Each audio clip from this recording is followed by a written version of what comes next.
Praise the lord. దేవునికి మహిమ కలుగును గాక. ప్రభువైన యేసు క్రీస్తు కృప మీ అందరికీ తోడై నడిపించును గాక.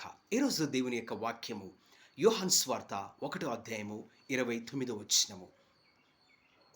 ఇదిగో లోక పాపమును మోసుకొని పోవును దేవుని గొర్రెపిల్ల.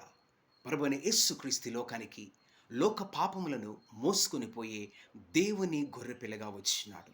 పాత నిబంధనలు మనం గమనించినట్లయితే ప్రతి ఒక్క పాపమునకు పాప పరిహార్థ బలులుగా మరి రక్తమును ప్రోక్షింపబడుచున్నది. అదేవిధంగా ప్రభువైన యేసుక్రీస్తు ఒక భౌతిక పదార్థముగా మరియు పాత నిబంధన యొక్క విషయములను నెరవేర్చుటకు మరియు ఆ యొక్క ప్రభువైన యేసుక్రీస్తు మరియు నిరపరాధిగా నిష్కలంకమైనటువంటి అమూల్యమైన రక్తమును మన కొరకు సిలువలో చిందించున్నాడు. అంత మాత్రమే కాక మరియు ప్రకటన గ్రంథం 14వ అధ్యాయం మనం గమనించినట్లయితే యేసుక్రీస్తు యొక్క రక్తం చేత కడగబడిన వారు ఆ గొర్రెపిల్లను వెంబడిస్తున్నారు.